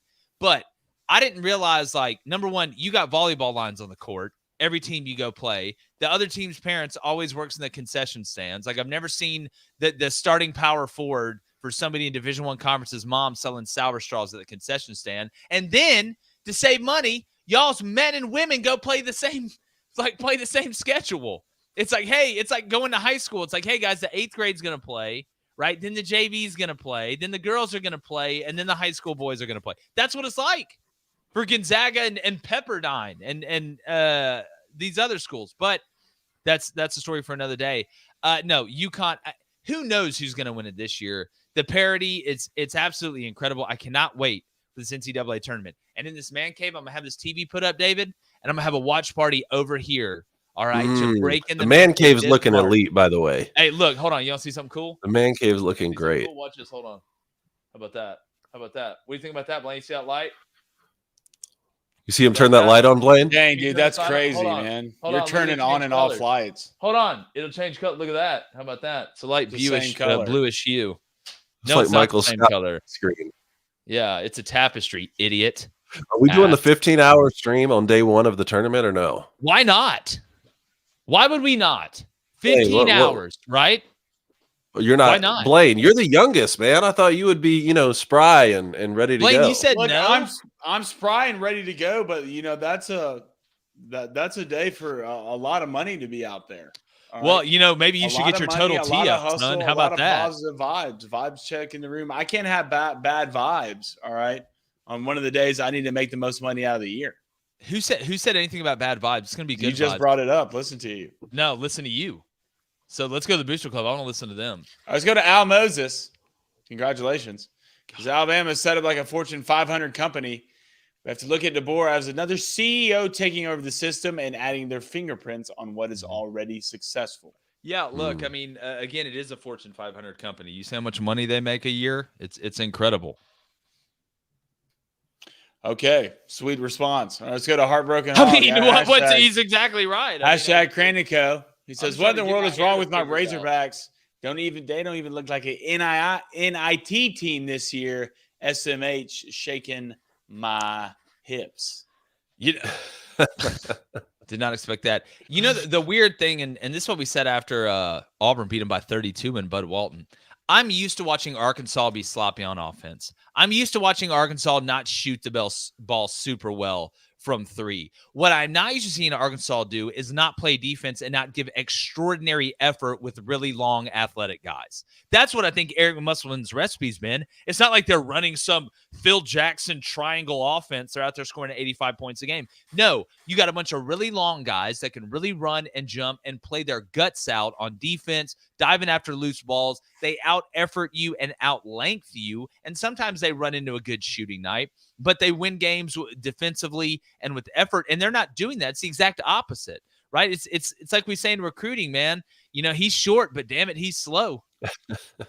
Stop talking about me. Well, you're definitely not short. Let's go to Colson Duggins with a $2 donation. Colson, appreciate it, bros. He wants us to know, guys, Milroe entered the transfer portal days ago. I don't believe you. Yeah, no. That would look. You could be flirting with it. I mean, now you can just No, he enter tweeted. it. Didn't he tweet? Well, no. I think he tweeted something as not like I'm officially leaving Alabama. Or it's I'm willing to utilize the transfer portal or something. Look, at some point, right? There's going to have to be some language outside of when a coach leaves that stipulates if you go into the transfer portal, you lose a certain amount of NIL money. Now in Alabama, that doesn't matter because the head coach retired in Nick Saban. You should be able to get in the portal. But I think this is just hey, I can go in it at any point in time. I haven't ruled it out. Maybe that's the best way to put it. I haven't ruled it out. All right, let's go to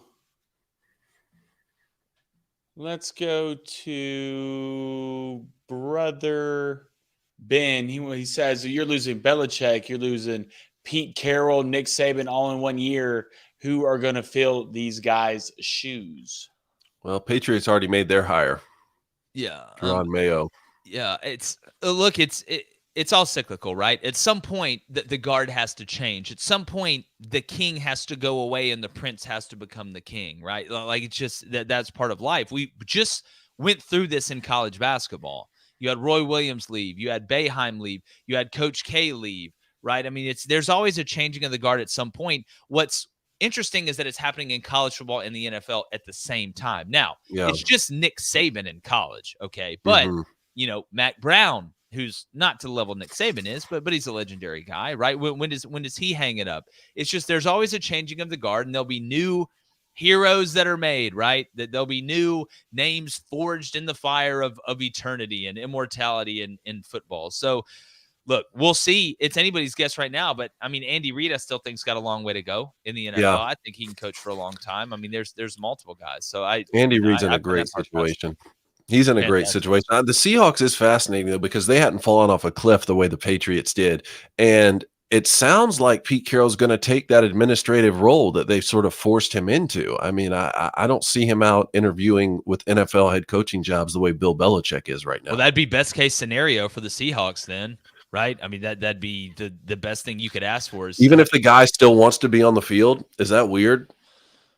Well, I think Pete Carroll has the mindset, and he's kind of built the way that I think he really wants to do what's best for the team and what's best for the players. Like, you have that ego, but I think Pete Carroll is one of the few guys that, yes, he does have ego. Yes, he does still want to be in the fight, that he's willing to, take a little bit of shine off himself if he has to help the team. I think he's willing to do that. I was going to David S. #hatch Ask Crane and Co. Where would you guys rank Bucs GM J.C. Light among general managers in the NFL? I think he's underrated. I wouldn't rate him top 5, but I think what they've done this year, with the talent that they've had and kind of the lack of offensive consistency, even though Baker has had a good year, there has been lulls for the Buccaneers. Let's be honest. This hasn't been a high-flying offensive Tampa Bay team. They've been more of a defensive team that's gotten timely scores, that's made big plays down the stretch on defense. So, yeah, I would say he's operating within the top 10 for sure. All right, let's go to Trey Bodenhammer. He says the reason everybody hates Gonzaga is because of that guy with the mustache. No, because of Adam Morrison. Yeah, Adam Morrison. That's a throwback. Dude, Adam Morrison was a baller. It must be getting close to March when I hear Adam Morrison's name getting brought up. Yeah, look, I don't hate Gonzaga. I don't think anybody really deep down hates Gonzaga. It's just like these guys will never shut up about them. Like every year, they're like, hey, they're going to play Michigan State on an aircraft carrier. Gonzaga's going to be the best team in the country again. It's like it's every single year you get just told how much better Gonzaga was than they actually are outside of the Suggs year. Now, again, like I've said, they have made runs in the tournament, but they haven't won it. And your only move is basketball. Let's be honest. Like, eventually you've got to win it to be talked about like at the level these guys are talked about. All right, let's go to Steve Jewell. He wants to know, is J.J. McCarthy going to New England in this draft? And if New England, do you buy up in the draft to get J.J.? Well, they have 3, right? He's not going 3. No, like to me, I think JJ's way down the board.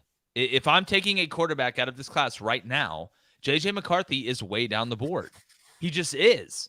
Like, there's a ton of names I'm taking before JJ McCarthy. Mm-hmm. And that's one of the main reasons why I thought, regardless of what Harbaugh does, I thought he was going to return. Just if anything, obviously you want to improve, you want to get better at things, but this class is absolutely loaded at the quarterback position. Not that there won't be good players at quarterback next year, but the amount of them, I mean, all the way down to Spencer Rattler. I mean, you look at, I'd take Spencer Rattler right now over J.J. McCarthy. I would, if we're going to be honest. I'd take Drake May. I'd take Michael Penix. I'd take Caleb Williams. I'd take Jaden Daniels. I'd take Bo Nix. Like, I can go down the list. I don't get it, man. Yeah, he wouldn't be in my top 5 right now. And if you came back next year, you could play your way into being in the Carson Beck and Quinn Ewers conversation, I think, as well as another handful of guys that are going to come out. But yeah, I agree with you. Also, I'm not going to fault the guy, though, for wanting to go out, the national champ, go out on top, try your hand. He's still going to get drafted because he's going to wow in the meeting rooms. He's going to wow at Pro Day. But I did see something yesterday from someone, a professional journalist, whatever that means, saying that the rumors are that the Raiders would take J.J. McCarthy so that they could sway Jim Harbaugh into being their head coach. I mean, do these people not even stop to think that the draft isn't till April? Yeah. So Jim Harbaugh is just going to wait and make his decision on where he's going to coach next year 3 months from now until J.J. McCarthy gets drafted by the Raiders? Like, don't make me laugh. Yeah, how funny would it be if Jim Harbaugh didn't want anything to do with J.J. McCarthy anymore? Like, deep down, he's like, God, I'm so glad to get rid of this guy. I know that's not the case, but that'd just be hilarious to me. All right, let's go to Broken Devil Dog. #Ask Crane and Company. Which number 1 seed in the NFL is more likely to not make the Super Bowl? Ravens. Why? Because they're playing so well. Like, I got to see Lamar Jackson do it in the playoffs, right? I think we all do. Now, the way they played this year, I think they could go to the Super Bowl and win the whole thing, but it's not surprising at all. We've been talking about Dak hasn't had playoff success. I mean, the same is true for Lamar Jackson, even though he has an MVP and is probably going to have a second one to go with it. Plus, the roster with the 49ers, I think, is it's strong enough for them to work their way to the Super Bowl. Like, I think the Niners can get away with a lot more than the Ravens can. Let's go to Webb's Roll Tide 89. He says, guys, do you think there will be a quarterback composition at Alabama? Well, I think there will be a quarterback composition. As far as a quarterback competition, I think it just, again, depends on what does Will Rogers do? Excuse me. Yeah, excuse me. Thanks, dude. You're the best. I swear, I'm one word. One word. Hey, And look, we Jake demand just is like he's perfection. 15. Please continue. Well, I think it depends on what happens with Will Rogers. I mean, at some point, you know, if you're Kalen DeBoer, if Will Rogers doesn't come, do you go ahead and say, hey, Jalen Milroe's our guy, right? To create, you know, less tension maybe in the locker room. Not that you always want competition, but there can be guys that win jobs, right? That's how it should be. And I think in year one, if Will Rogers isn't going to come in, which I would take Jalen Milroe over Will Rogers. That's just me. You need to kind of let everybody know that. So, no, I think they're going to settle on Jalen Milroe. I think Ryan Grubb and Kalen DeBoer are smart enough to be malleable with the guys that they have. So, yeah, I'm going to say there will be a quote-unquote, you know, he wants competition in the room, but QB1 is going to be Jalen Milroe. I was going to Kevo with a $25 donation. Kevo, appreciate thanks, it, brother. buddy. He says, Bill Belichick to the Falcons, ?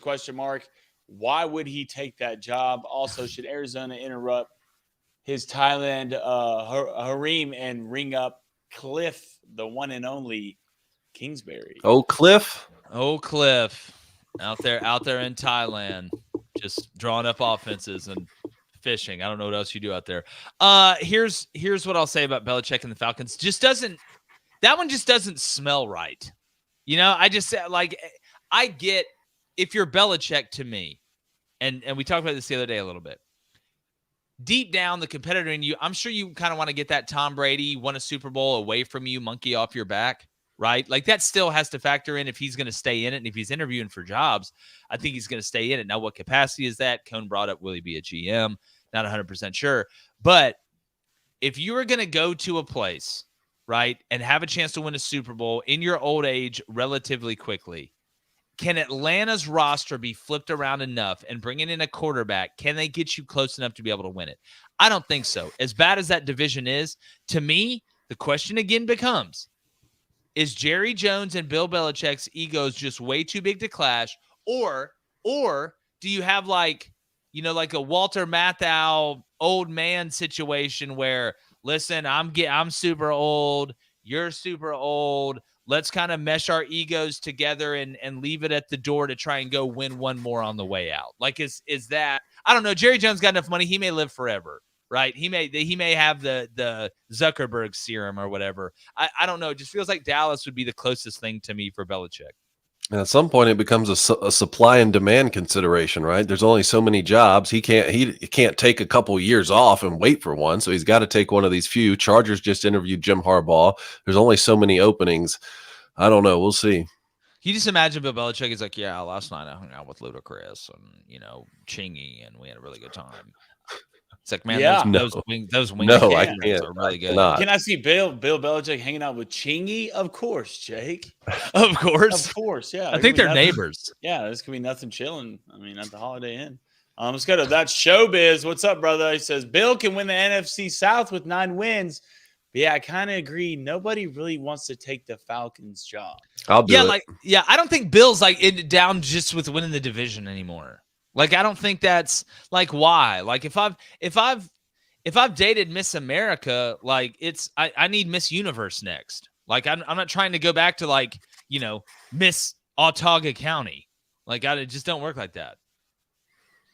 Who would have thought Autauga County would have caught some flack today? Let's go to Donnie Carabotis. What's up, brother? He says, who finishes second in the SEC behind Auburn basketball? Okay, Jake. Who finishes second? I mean, right now, you've got to look at it and think that Kentucky, Tennessee, and Auburn are the top 3 teams. Now, a lot can change, especially in the sport of basketball. It's a long way to go. I'll tell you what. Kentucky, Cone, are you laughing? No. Oh, sorry, I just heard somebody laughing. Maybe Blaine. Kentucky's got shooters on deck this year. Like the white kid, Shepard, needs to shoot way more. It's a butter festival every time the ball leaves his hands. Dillingham is a walking bucket. They've got that Tree Miller down low. We know Kentucky's talented. When I look at this Tennessee team, right, you're old. You've got Vescovi who goes and scores 23 against Ole Miss and tries to kill Bruce Willis in a Die Hard movie. You got Ziegler, who's an old head. Dalton Connect. Speaking of white guys that are balling in college basketball, have you seen this cat? He's dropping like 35 a game in SEC play. Can't play defense. Yeah, dude, Dalton Connect. He's just dropping buckets and eating sausage, huh? Yeah, he's connecting everyone. Yeah. But when you look at this Auburn team, I mean, they're 11 deep. I would probably say Tennessee, but deep down, I still don't trust Rick Barnes in the NCAA tournament. Like, I've watched Tennessee be really good. I haven't seen them have a guy like Dalton Connect, I'm going to be honest with you, in a while. Like, this dude, he's a tree, and he's out here just absolutely just applying the moisturizer left and right. Let's go to Chase Mills. David likes that. David loved that one. David loves that. He's like, All right, let's go to Chase Mills. It's is Jedd Fisch going to try to poach McMillan and Fafita away from Arizona? Needs to get Fafita for sure. Yeah, I'm always trying to take my best players. It's like, well, listen, I'm not moving to a new house and leaving my best furniture. Have you lost your mind?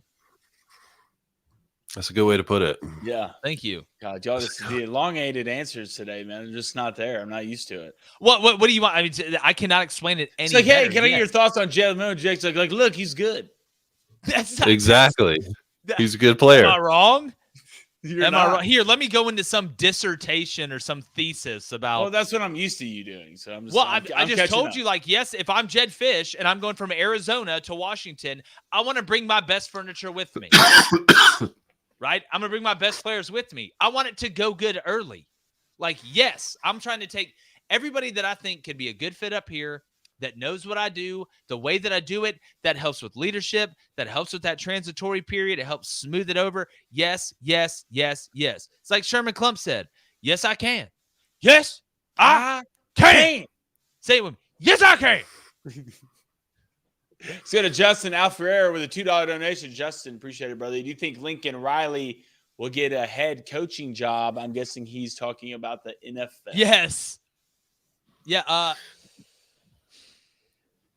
I think so, right? Like, Lincoln's got it. Doesn't the game in the NFL feel like it fits Lincoln better? Yes, I've thought for a while now he would go to the NFL. I don't think he's down with the recruiting. The man can't cook a brisket to save his life. But like I don't think he's down with recruiting. I think he's big on this whole school thing. I think what Lincoln Riley wants to do is sit just on a chalkboard all day and just come up with ways to like throw counters off the power pass.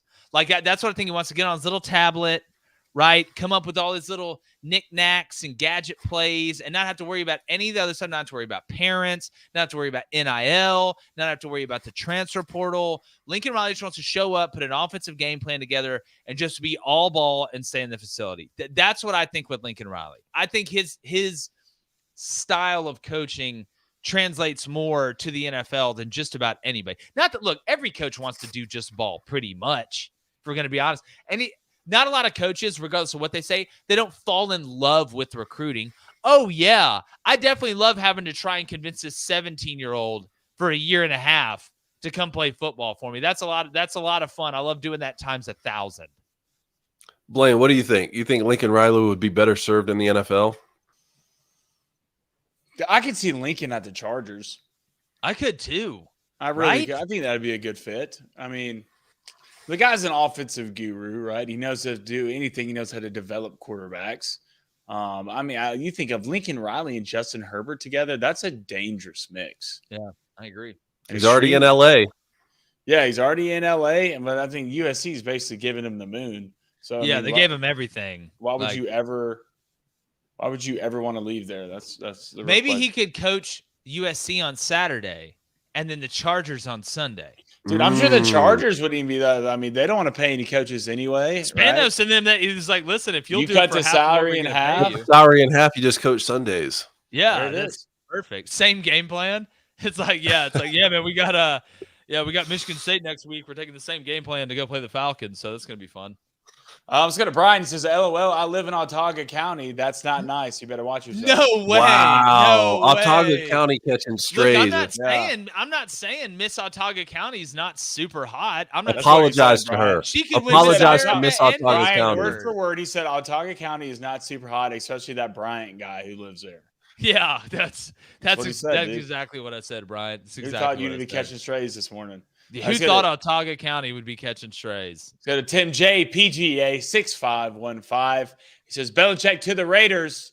Don't believe it, just watch. Yeah, I don't think Al Davis, and I just don't. Or Mark, is it Mark? It's Mark Davis, now the owner, his son. It's his brother, the sheriff. Now I don't know. I don't like that fit. I don't like it. Let's go to Louisiana Focus.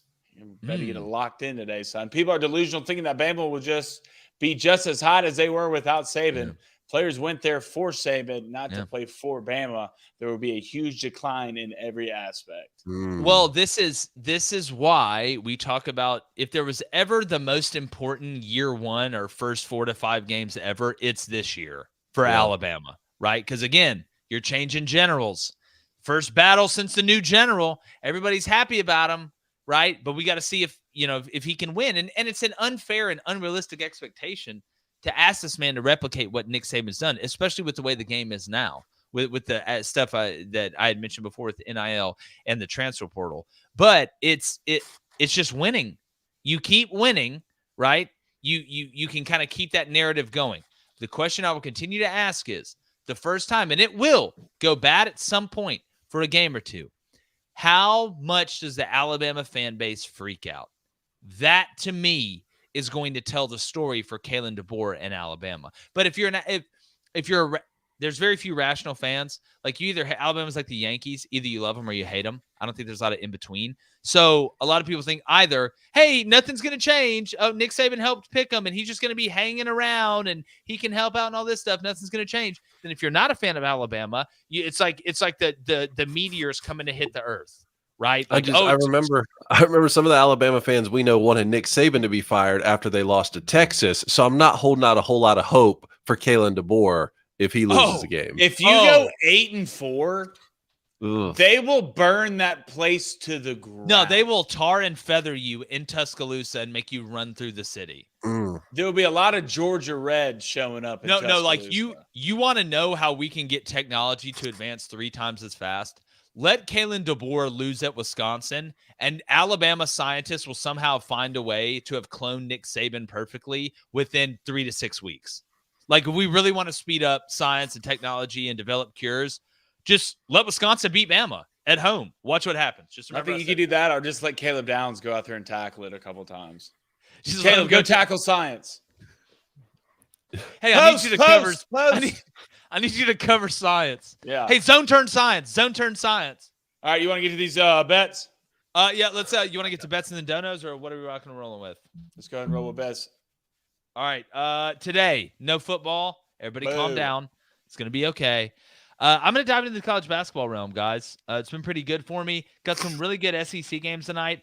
Florida is at Tennessee. The over-under in that game is 159. But, boys, I'm going to take Tennessee minus 9.5. That's going off at minus 115. I will not be betting the Big East. Ha, ha, ha, ha, ha, ha. And then give me Indiana plus 10 at home against Purdue tonight. That's going off at minus 112.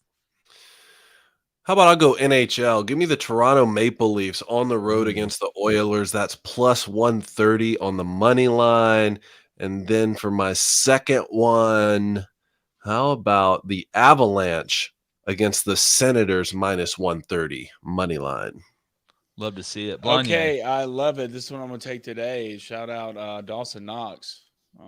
Well done yesterday. I'm going to go both teams to score in the first minute in the Nuggets and 76ers game. That's going off at plus 130. Then I'm going to take the over in the Kings Suns game. That's going to over 243.5. Little NBA betting today, fellas. Let's see how we can get this one going. All right, we got a couple of donos here. We're going to get to who's going to Jacob O'Brien with the $5 donation. Jacob, appreciate it, man. He says, what the hell is wrong with my Hoosiers athletic department to let all these coaches go? Is there any hope for my Hoosiers football team?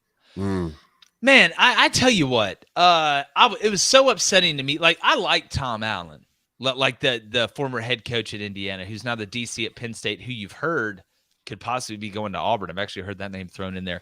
It's one of those places where it seems like you can grow them but you can never keep them. They just walk off the farm, right? You look at Kalen, you look at Kane, you go through the list really of Indiana's history and some of the guys that they've had. I don't think Indiana's ever going to be a dominant football team. I think Indiana's they're going to have flashes every now and then, every 3 to 40 years. If you get the right guy in there, I think you can do something. It's always going to be a basketball school. I'm going to be honest with you. Forget all the other sports. When are y'all going to do a damn thing in basketball again? Yeah, that's the question. That's the question. And I know the love that Indiana fans have. My 9th grade social studies teacher, shout out Coach Cummins. I'm gonna name drop him. Was from Indiana. First day of school, he was a new teacher in the school system we were in. He was a young guy. First thing he did, and I got a ton of respect for him for doing this. He said, "Listen, my name's Coach Cummings. I help coach basketball. I'm from Indiana. I'm a huge Indiana Hoosiers fan. I love it like y'all love football down here." And then he read a letter that he wrote Bob Knight when he was in 4th grade it was a cool like introductory thing. So I've got a lot of respect for Indiana fans, but at some point, man, y'all got to figure this thing out, dude. Let's go to Jeff White with a $5 donation. Jeff, appreciate it, man. He says, new here. Wish I saw name tags and former position to know your coaching schemes. Ooh, well, I mean, I could tell you the schemes without having to have a name tag or anything. I mean, defensively, that's 4-2-5, buddy, all day. Now, obviously, you match personnel with personnel. But, I did special teams as well. Coached 6.5 years at Division I level. David played at Michigan. My brother played at Western Colorado and coached. So, look, we can talk schemes all you want. It's just sometimes we get into that. The terminology is different for a lot of people, and it starts going over people's heads. I mean, even talking about an over and under front, some people just go nuts. But yeah, man, we can dive into it. Thanks for hopping on. Yeah, man, welcome. Let's go to Colson Duggins with another $2 donation. Colson, appreciate it, man. He says, just looked it up. Fake news. Media sucks. Talking about Jalen Milroe? Talking about Jalen Milroe is. Yeah, I was about to say, I know, I know 6 things, and that would have been one of them, and I don't see that. All right, let's go. Final donation of the day. Nick Bates with the $5 dono. Nick, appreciate it, brother. Football is great, but guess what, boys?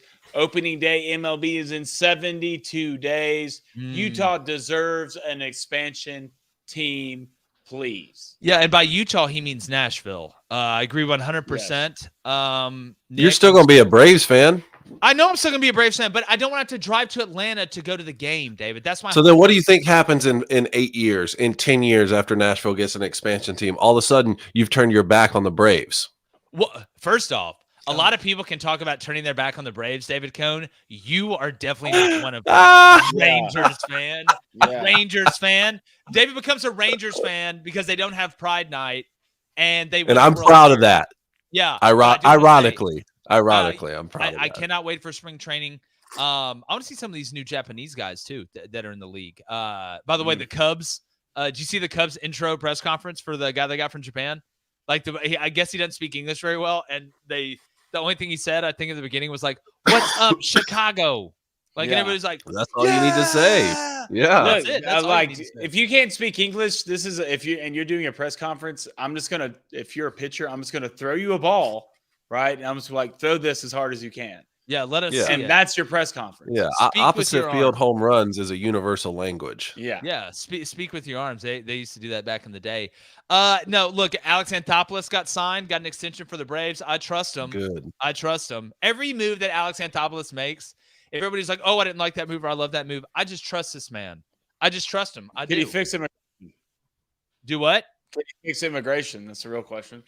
Probably. Yeah. Are you kidding me? He's half the reason for it. All right, last donation of the day. How many times now?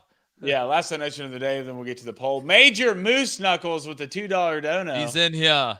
He said, "This weather makes my knuckles hurt." Yeah, you getting that snow? The weather outside is weather. Send help. All right, poll. Josh Allen and the Bills will beat Patrick Mahomes and the Chiefs. The people still don't believe. No. They still don't believe. 55%. No, that red balloon. Like that red balloon just going up. What'd you say? No, 55%. I'm going to say no, 60%. Yes. 68%. What? Ooh. No. 31%. How quickly, and listen, I know it's at Buffalo, but how quickly people forget who is running the show in Kansas City. Like, just how quickly they forget. Like, let this man cook. As pissed as y'all are about Taylor Swift, we'll see. But great job today, guys. Great job, chat. Blaine, how'd you like them?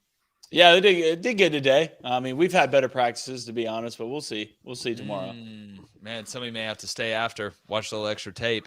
Yeah. We appreciate you guys. We're bear crawling. Yeah, hit that subscribe button, hit that like button. Going to be live tomorrow. Don't know if we're going to be remote or in the studio. It just depends on, what happens in this day after tomorrow weather that's going on. But we appreciate y'all. Enjoy the hoops watching tonight. And like the chances of it being warm today, we're going, gone.